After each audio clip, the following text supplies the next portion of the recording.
Disclaimer: opinions expressed are solely those of the presenter and not necessarily represent or reflect those of Pixel Dreams or its employees.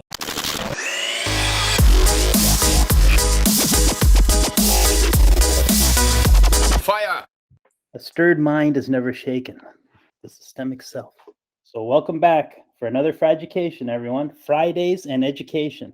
It's our weekly internal Pixel Dreams meeting showcasing our strategy of culture. And this week, we've opened it up with some special invited guests of our PD community to attend this special presentation. And this week, we will also be following up on our Evolution of Consciousness series. You may have heard Dr. DiCarlo's presentation on August 20th, and the video is available on FRIducation.com and YouTube as well on the FRIducation channel. FRIducation is a celebration of culture, and it's all about raising I&C, intelligence and consciousness. Raising I&C for ourselves and our community and our galaxy. So let's reach for the stars and see where we land. And now about today's presenter. Dr. Christopher DiCarlo is a philosopher, an educator, and an author. He's a critical thinker with his consulting business, Critical Thinking Solutions, and also the Oztalk Project. Dr. DiCarlo is also an outspoken activist for free thought, humanism, and secularism. Doc is the ethics chair of the Canadian Mental Health Association and an expert advisor for the Center of Inquiry Canada. And he's our critical thinking advisor here at Pixel Dreams. He teaches at the Life Institute of Ryerson University and is a past visiting research scholar at Harvard University. Dr. DiCarlo has won several awards, including TV Ontario's Big Ideas Best Lecturer in Ontario Award and Canada's Humanist of the Year. He was also the author of several highly acclaimed books, including the much anticipated upcoming book, How to Talk with Conspiracy Theorists, which will be Dr. D's first book published by PD Verse, the Pixel Dreams publishing company. And today's talk is the systemic self, the evolution of human consciousness. So let's peel back the layers of evolution and take note of the presentation with discussion time to follow. So now, without further ado, let's welcome Balance, Dr. Christopher DiCarlo to FRIducation.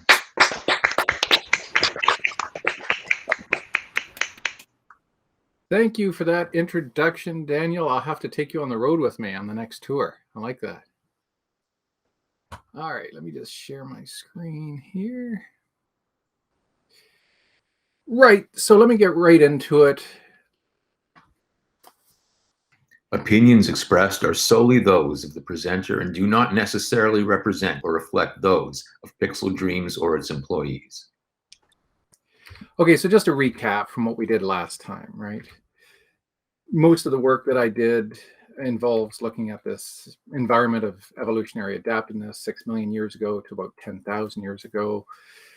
My specialty is the Upper Pleistocene, so about 70,000 years ago to 10,000 years ago. We looked at hominin migratory patterns, we looked at food availability and acquisition, and we looked at the changes in animals and plants that evolved and developed over time.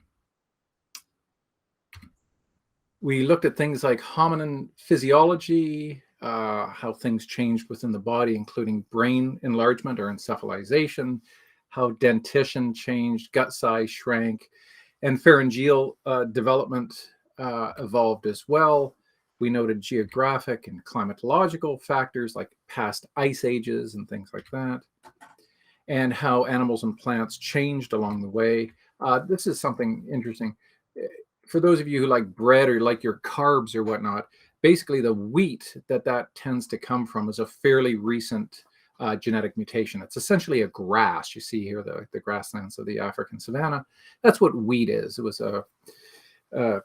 it developed and mutated after the last ice age. Then there were genetic mutations, the FOXP2 gene discovered by Robert Klein, and this is a fairly recent mutation that indicates the lowering of the larynx with humans by around the age of 2. And we noted that we would have moved around in small kin-based nomadic groups, foraging, scavenging, hunting, that sort of thing. And the more we started to move around throughout Africa and then eventually out of Africa, the greater the learning capacity for new experiences, the more increase in symbolic thought, that sort of thing. In case you're wondering how everybody got to where they are in the world, so if we go back to Africa, where we see speciation occurring around 250,000, between 200 and 250,000 years ago. So here's Homo sapiens now. And we're pretty much as complete as we are now. We've gotten taller over the last several decades due to nutrition and other evolutionary cultural constraints. But nonetheless, brain size was the same. Everything was the same right around this time. So we leave Africa. Many people call it the cradle of civilization. If that's the case, then the Middle East is for sure the nursery of civilization. We come out of Africa and we go left, right, and straight, and we start moving throughout Asia and populate Australia by about 50,000 years ago, then through Europe. And now here's one of the most interesting lines here is we're coming across the Bering Strait. Why? Because 20,000 years ago, there was a ice age, and ice came down to about this level here, down to almost Florida. And so it was fairly easy for our ancestors to walk across this ice bridge here. And some theorize that they may even have followed an ice bridge across from Europe, what is now Portugal, Spain area and whatnot, and could have come across and populated the Americas. Once the ice age retreated, nobody could get to the Americas. They were continent locked. There wasn't the technology sufficient enough for people to still keep making their way. And so that's why Columbus and all the others show up, the Europeans show up and find Native Americans, Native Canadians, and so on, because they had been here and were living the same life our ancestors were. For those who are European and Asian, our ancestors took a bit of a different track, different types of technologies, advanced and whatnot. Largely, different things were happening in the Americas in terms of evolutionary development and whatnot. But there is the most current map of how humans moved throughout and populated the world. This is the Homo sapien diaspora, if you will, out of Africa in many ways throughout. And how do we know this? Because we do genetic testing and we can determine specific areas within our DNA that determine mutation rates, which puts us very accurately in specific places. If anybody's interested later on, we can talk about the Human Genome Project. Our family did it about 20 years ago or so, and we've gotten our results back. And you just put male or female, you don't put any other information whatsoever. And your DNA is like a time machine. The mutations in your DNA can accurately determine your ancestry, your lineage, where your ancestry basically began when these mutations were taking place. So there's a nice map indicating that. So there's this perfect storm, right? Lots of physiological changes, lots of behavioral characteristics. We're now bipedal, we're walking on 2 limbs rather than 4. Our diet changes, we start eating lots of meat. And this helps to increase our brain size and pharyngeal development, dentition, migratory movements. And then the huge factor of co-evolution of language and consciousness come along, and these play an extremely important role. And so just to kind of recap, you know, in how we had an operational definition of how we were defining consciousness last time.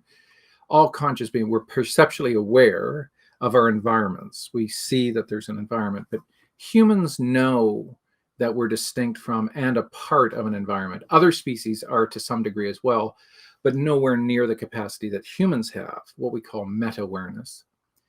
And then we have the capacity to recognize the relationship between what we think and how we can modify what we think into actions, which could increase the likelihood for our survival, what I call SR, or survival reproductive value.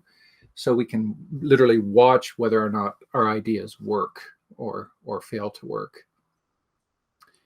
And I like this picture, by the way, Carousel. Thank you very much. You got the ripped bods of Schwarzenegger and the heads of the Bee Gees. I kind of like that. It's a nice combination. We also developed a strong sense of mortality. In other words, we knew we were going to die.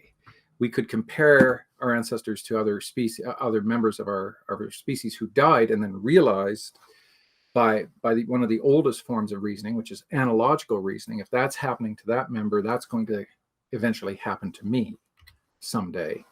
Something I call caveman angst, or the existential Cro-Magnon. And so again, we start to see symbolic representation of the afterlife around 70,000 years ago, surprisingly with Neanderthal. And then, of course, there's a theory of mind, the idea of knowing where you stand within a particular group. You can think about how others might be thinking about you and other situations. It allowed us to better spot deception, to know what our status was, who our allies were, who our foes were, that kind of thing. And then the element of empathy, the idea of seeing somebody else in pain and being able to relate to that. These are all qualities of what Robin Dunbar, Oxford scholar Robin Dunbar, refers to as theory of mind. So those 5 things basically go into an operational definition of what it means for humans to be conscious. So once we had this greater capacity for consciousness, and then languages, which were evolving as well to articulate what our ancestors were becoming more aware of, there would be greater appreciation, greater gratitude, fear, reverence. And this would have been inward. This would have been felt personally and eventually represented symbolically. And this is still with us very strongly. For those of you who remember Hurricane Katrina, when it hit, and it hit hard, and it hit New Orleans very hard, a level 5 hurricane, a lot of people afterwards said, why has God done this to me? Right? Like, why have we been chosen to be punished in this particular way? Even at this point in history, humans still can't help but feel that the universe is somehow designed for them. The universe is kind of like Honey Badger. It doesn't give a shit. It doesn't care about you. It doesn't really, nothing matters to what happens with you in terms of what we're calling nature. And I'm just talking about the scientific understanding of nature. I'm not going with supernatural or metaphysical concepts. That's not my purview. I'm just speaking about the natural world. So once we had this kind of heightened level of understanding, we could understand our kind of social and ecological relationships. A reflective normativity or value would have developed in our ancestors. Some things would have been considered good and some bad, right? And then morals and ethics within a group would have developed. That's not how we do things. We mate this way, we hunt this way, we bury our dead this way, and so on. So with increased consciousness, more awareness of how you affect your environment and your environment affects you, our ancestors would have developed quite naturally this kind of normativity. And so this all affects our ancestors' biological equilibrium. Every species has an equilibrium, a biological equilibrium that determines its likelihood to survive. And so humans are no different. We want to maintain a certain level of biological equilibrium. We've been going through a pandemic that's affected the entire world's biological equilibrium as a collective. So prior to having this kind of more fully developed consciousness, we can define humans as kind of like this pre-conscious, systematic, reciprocating feedback machines acting in accordance to blind algorithmic processes. Now that might dehumanize us, but the fact of the matter is, when we look at ants, if we look at ants, any species with a simpler level of nervous system, they are very much mechanically inclined. When you watch the behavior of ants, they're functioning accordingly, to their genetic predispositions. Worker ants, scout ants, the queen, everybody's got their jobs to do. We could look at this with fish or bees or any other type of species. They come prepackaged with a set of instructions that determines how they behave.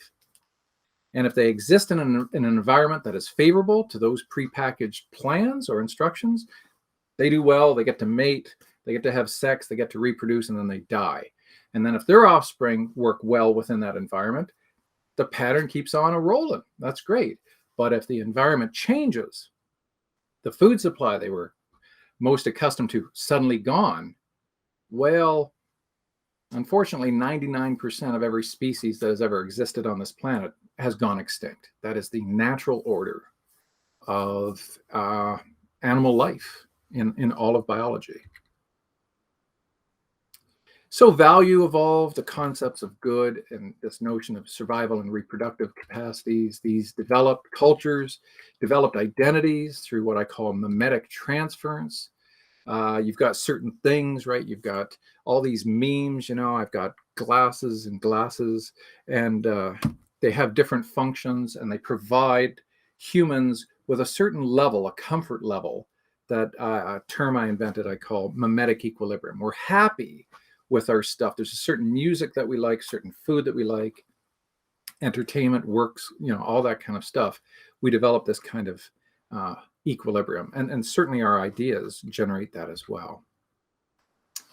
When we have things that fluctuate, cause us to fluctuate from this memetic equilibrium, these indicate the positive and negative value, and this can be for the individual or their family or the entire group or an entire country, whatever it may be. And we see this in terms of, you know, that's just un-American. You know, some people have an identity that an American equals X. And when you do things that violate that, you're disrupting the memetic equilibrium. And then some of our ancestral geniuses discovered something which really changed the world forever. And of course, that's agriculture. Once you domesticate plants and animals, you free up a ton of your time, right? You know where your next meal is coming from. You've got that covered.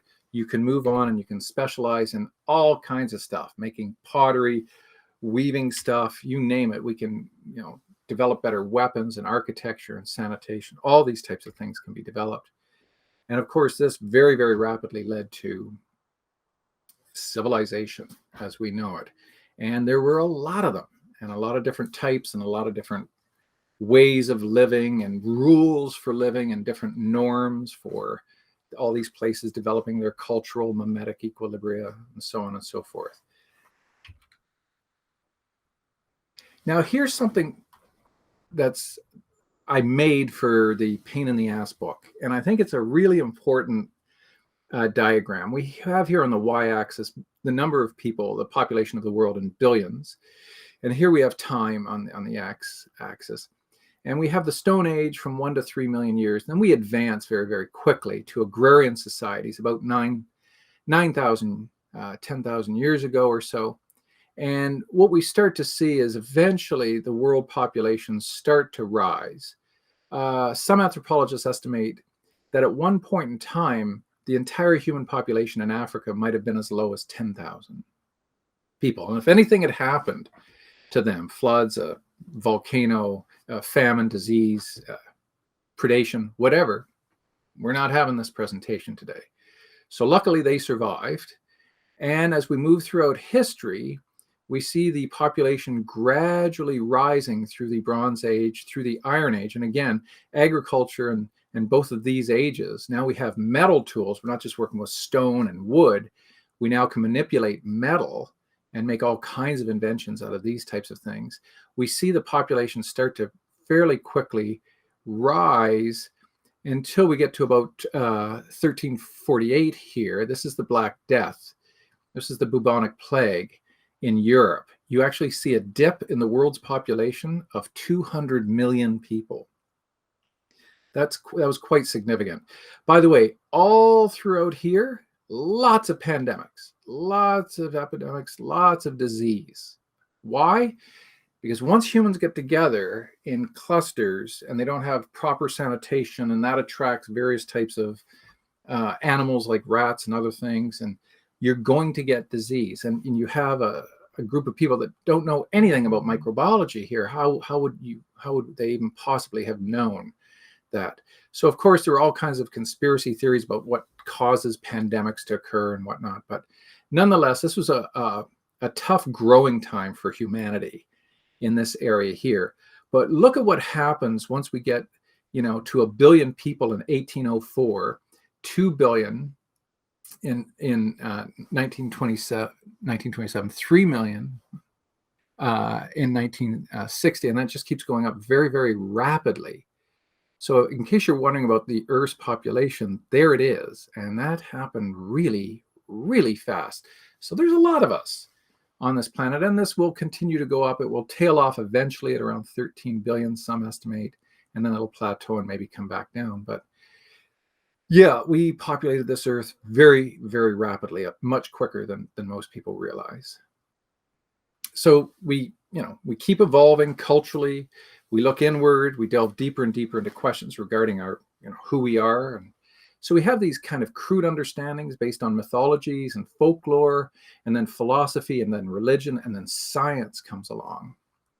And so humans develop these technologies that have vastly extended upon human perception. So microscopes were invented to see the very, very tiny, and telescopes were invented to see the very, very, very far away. And these things allowed humans to extend beyond their physical perceptions of what was out there. And it helped a lot in determining what we are and defining what is a human, and what has consciousness wrought for humankind. What has it delivered to us? You have those who maintain, like Harari, that consciousness wasn't that important, and I disagree. I think it was hugely important. And what it allowed humans to do was direct their motivations towards things like science and understanding the natural world and whatnot.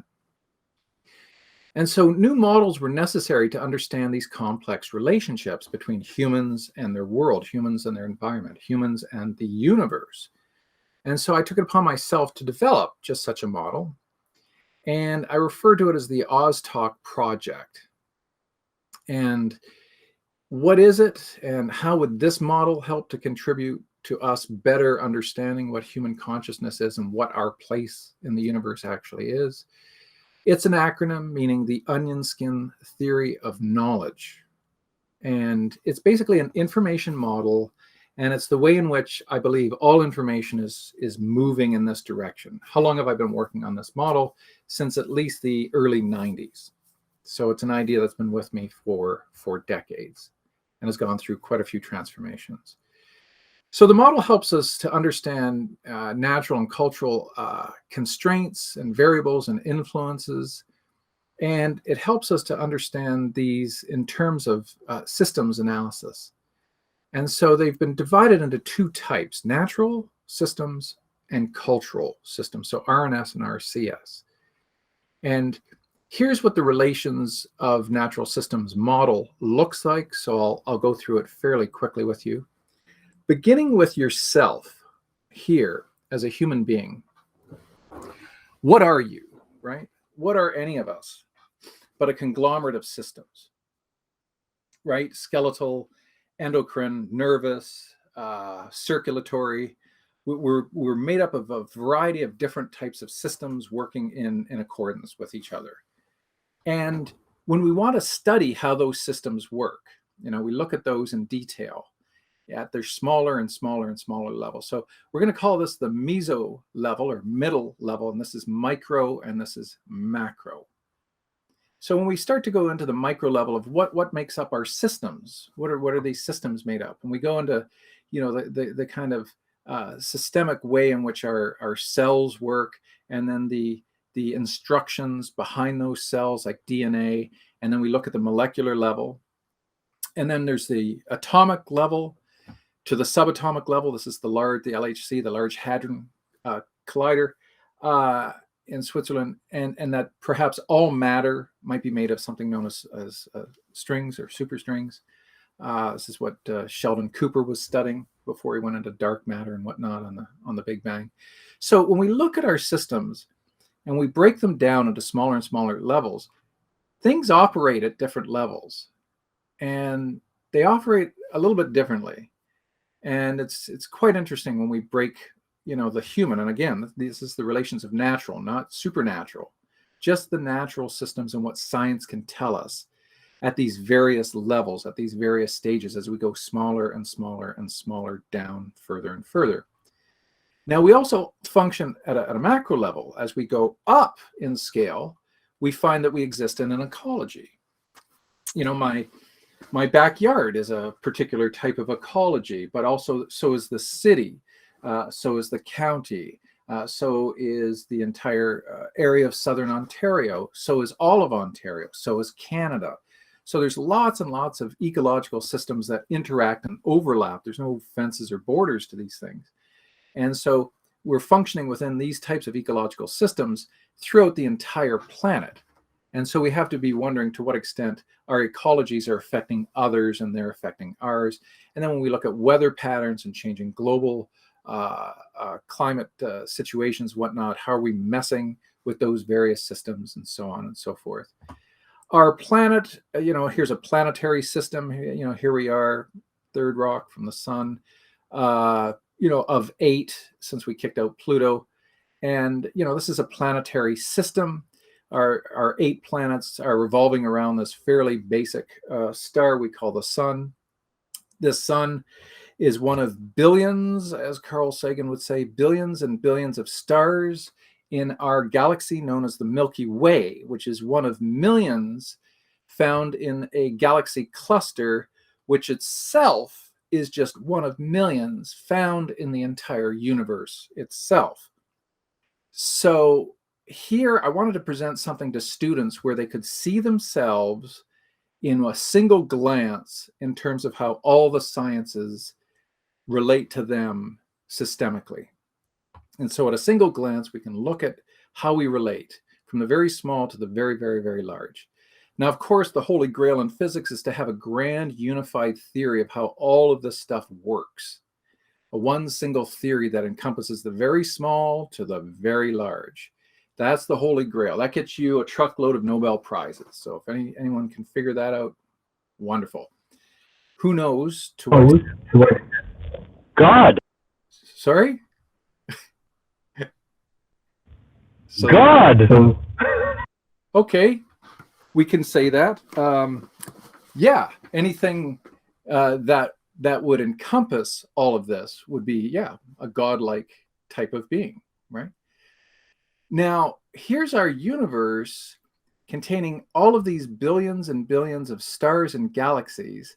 And here we are just hanging around one of these stars.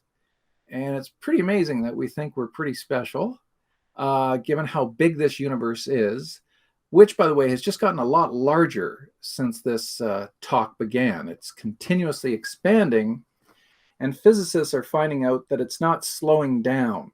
It's actually speeding up, which seems contradictory, given the Big Bang occurred, and we generally tend to think that things slow down as they progress, but maybe not.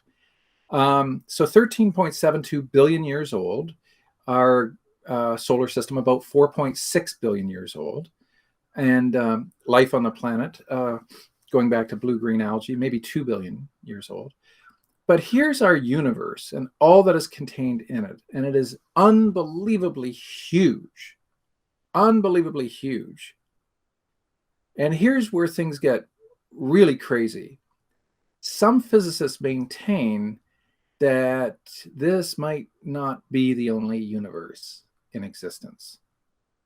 So they developed something called M theory. M theory proposes that if this is our universe, there are an infinite number of other universes outside of it, ranging in size and shape and so on, which means that time has never had a beginning and will never have an end, and space is indeed infinite. You thought, things were wild when the universe was this big. If this is the case, this is a real big game changer. Think about it just for a sec. If there's an infinite amount of time and an infinite amount of space, then it follows logically that anything that is possible will be actual. It just requires enough time in order for it to occur. Like the 50 monkeys banging away on computers, given enough time, they'll type out a Shakespearean sonnet, right? From beginning to end. That has to follow. Like, it's logically impossible for that not to happen. Just given enough time, that will occur. And it's tough to wrap our minds around this.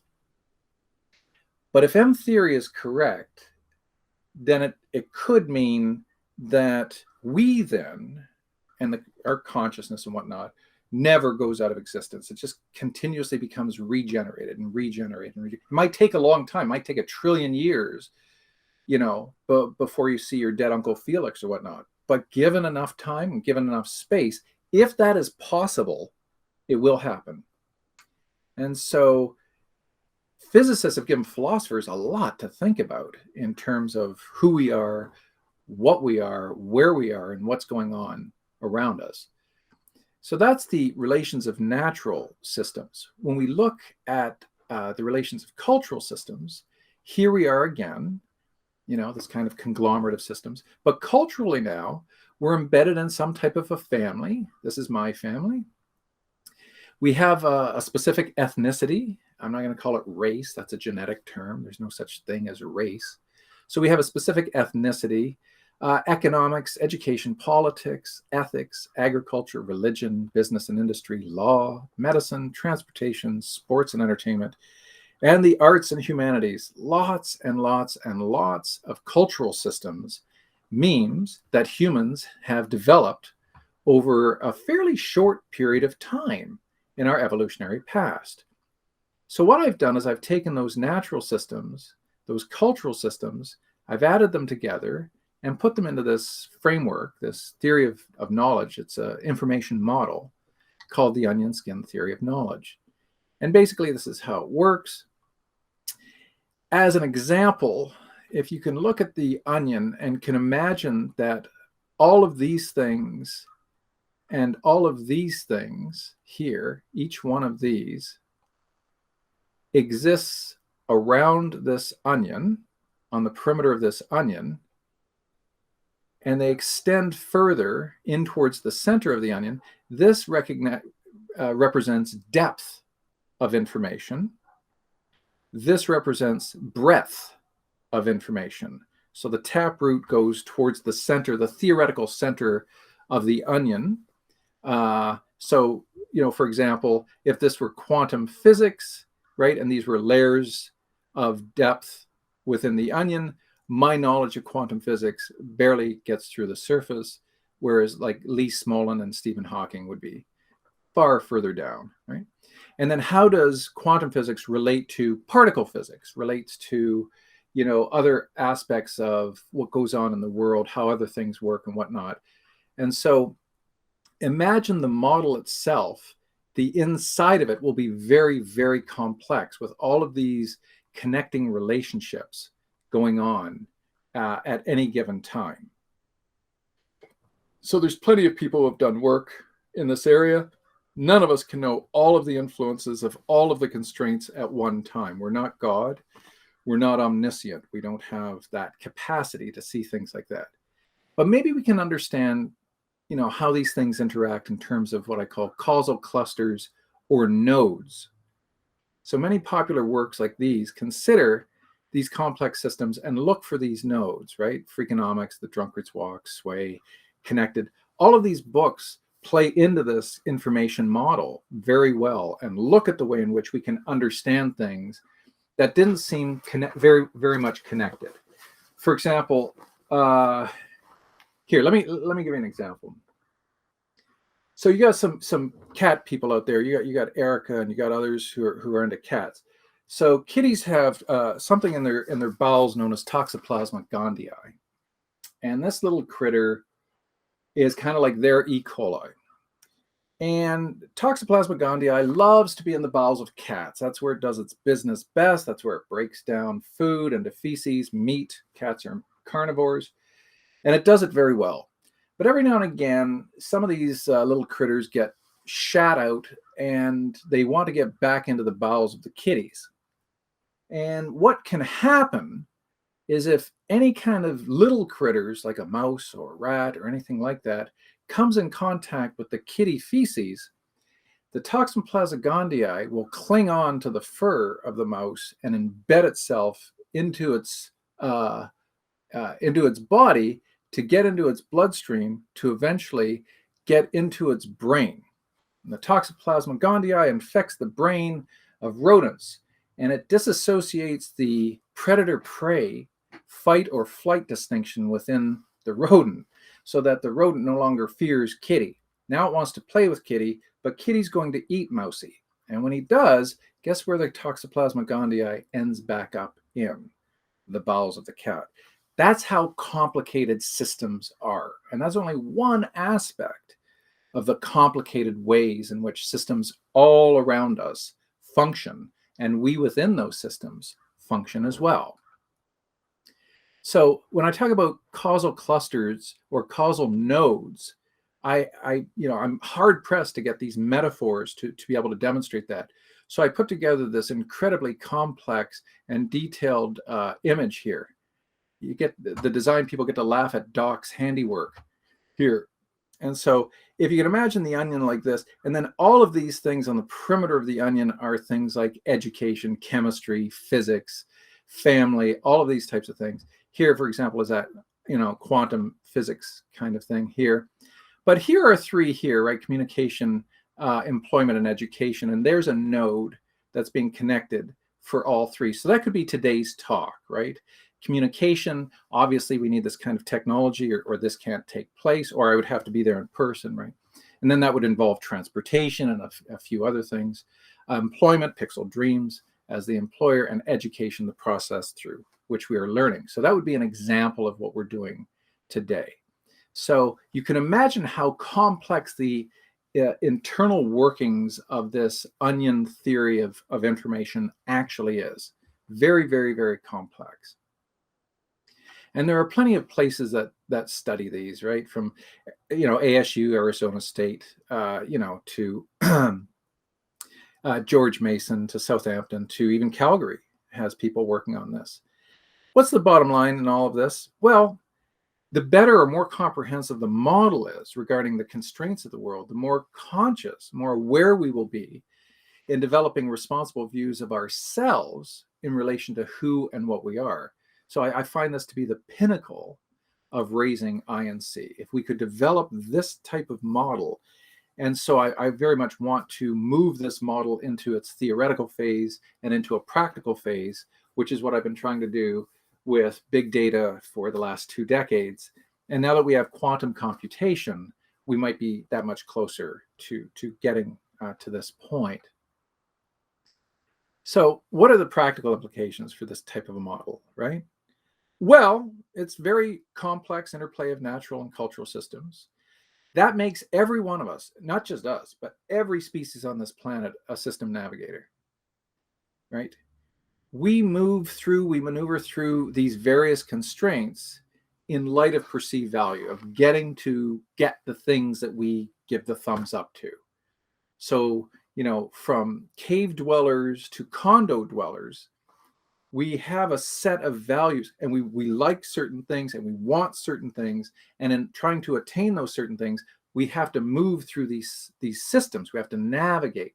And those who know best how to navigate through those systems, especially monetary ones, they tend to do real well. They tend to have the most amount of money and whatnot. Whether they're super intellectual, that doesn't matter. It's just how well you can navigate. In some cases, people manipulate. In some cases, people exploit systems. So I'm just going to stick with navigating, because seriously, in my work in psychotherapy, to call yourself a psychotherapist is incredibly limiting. If you're good at what you do, what you are is you're a system navigator. That's what you're trying to help people do. These people want to figure out what medications work. How can I take time off work? Can I get ODSP? Can I get that? So you're helping them try to figure out all these systems so that they can get to a certain level of mental and physical health, right?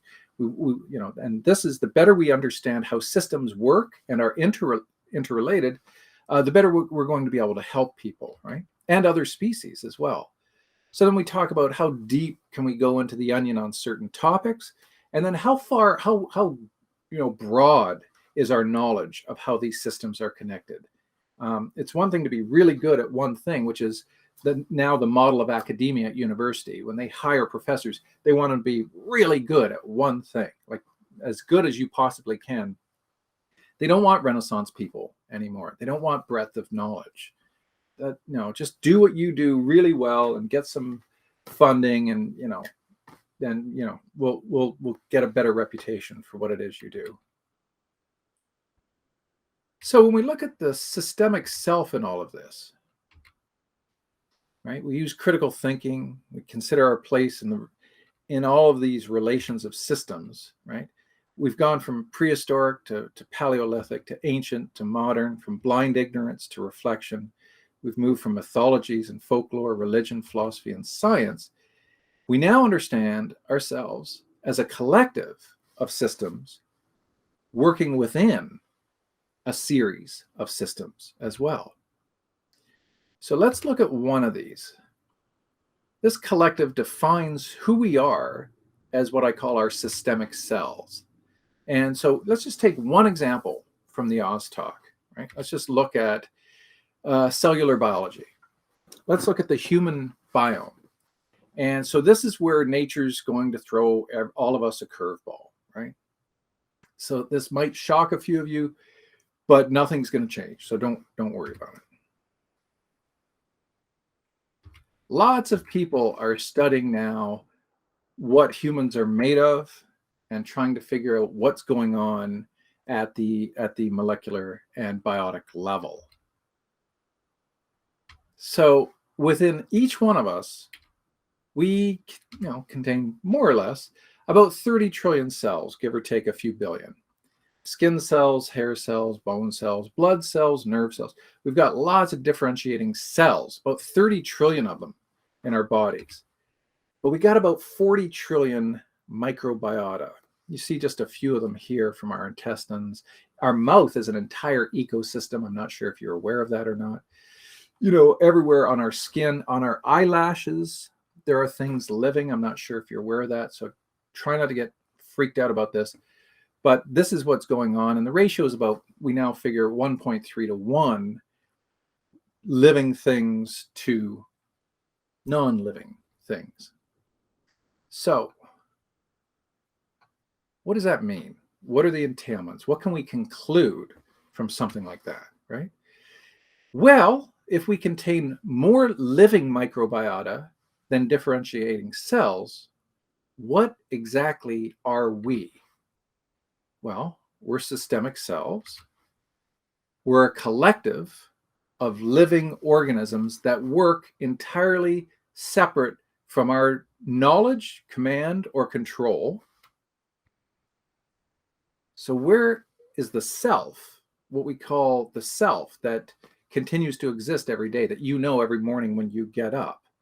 How does that emerge out of all of these living little critters inside of us? You may not like this, but we are the Borg, sort of.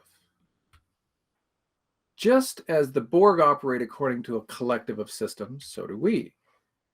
And gradually, we're all becoming cyborgs. Look at this exoskeletal suit that this gentleman is wearing here. He's a paraplegic. He can't walk at all. He puts the suit on. He's now autonomous. This is a robot. This is a cyborg. This isn't a real person. She just painted that, her self-portrait. The future is getting freaky, and it's going to get freakier the more we advance our understanding of how systems work and we work within those systems. We now have artificial limbs, metallic joints, artificial hearing, visual aids, exoskeletal suits. And the irony is that the more conscious we have become, the more we realize how, in fact, robotic we are. This is my buddy's shoulder. This is his x-ray. We call him Usain. Get it? Bolt. Usain Bolt. That's his shoulder now. It's a big old hunk of metal in there because he was a great volleyball player and he lifted a lot of weights. He injured his shoulder so bad, this was his third operation. So now he's got this big screw drilled into the top of his arm here that allows him he's now playing tennis, which he couldn't do for the last 10, 15 years because of prior technology. So we are all becoming cyborg. We are all interfacing with technologies that will eventually be quite the norm for us. So what's next? I think, we should talk about the Towards the Science of Consciousness conference that's held every 2 years in Arizona. I think it'd be kind of a cool road trip for some of the Pixel Dreamers to head down to Tucson and check this conference out. I think it's 4 days, there's about 3,000 people. This will be post-COVID and all that, of course, but there's a lot of different topics. There's a ton of different topics. I'm really just scratching the surface. My area of consciousness is evolution and consciousness and AI. So my projects now are very much concerned with AI and sentience, or what happens when or if artificial intelligence becomes self-aware. Could that ever happen? I don't know. I'm hoping, I'm hopeful. It happened to us, right? We were not conscious at one point, and now we are. So can we instill that into machinery, into an artificial form? Nobody thought flight was possible because we couldn't get the planes to flap their wings. Well, why would you do that? We can do it much more efficiently by not doing that. So maybe these new forms of consciousness that emerge from machines are slightly different than human forms. I don't know. Nobody knows. But I am trying to talk to experts within the field to what degree we have measures in place should this become an eventuality. Should this occur? Do we have something like a lysine contingency in case, for whatever reason, we can't predict what could happen if an incredibly intelligent computer becomes sentient? Will it want to be autonomous? Will it want to replicate? Will it want all the same things that humans want? Will it have a sense of morality? Or will it say, you humans are all idiots. There's too many of you. I'm just going to wipe out as many of you as I can possibly can. I'm going to shut down grids in certain parts of the world. We have no idea what artificial sentience, should it emerge, look like. Musk and Hawking and others were deeply concerned about this. I've written papers on this. If any of you are interested, I can point you in that direction. So there's tons of different topics that we can look into and study. So I've developed something called relational systemics. This is the capacity to help people understand what's going on in their lives, determining what those systems are through which they have to navigate, and then coming up with a way, a strategy, a plan, like a coach would, in trying to figure out the best way to navigate through those systems. So we define what the individual or the organization wants. We look at all of the systems that are relevant to that individual or corporation or organization. And then we draw up a plan. We put together ways in which we can navigate towards getting to that goal. So I do this with individuals, and I can do it with collectives as well. So what do we conclude from all this? Well, we were once pre-conscious apes living in trees, and then we came down, we stood upright, we evolved to the point where we know much more about who and what we are. So we are essentially systemic cells, a collective of systems functioning within a huge conglomerate of systems. What else we'll discover about ourselves? We'll just have to wait and see, folks. In the meantime, thank you for listening to my talk, and we can have some questions now.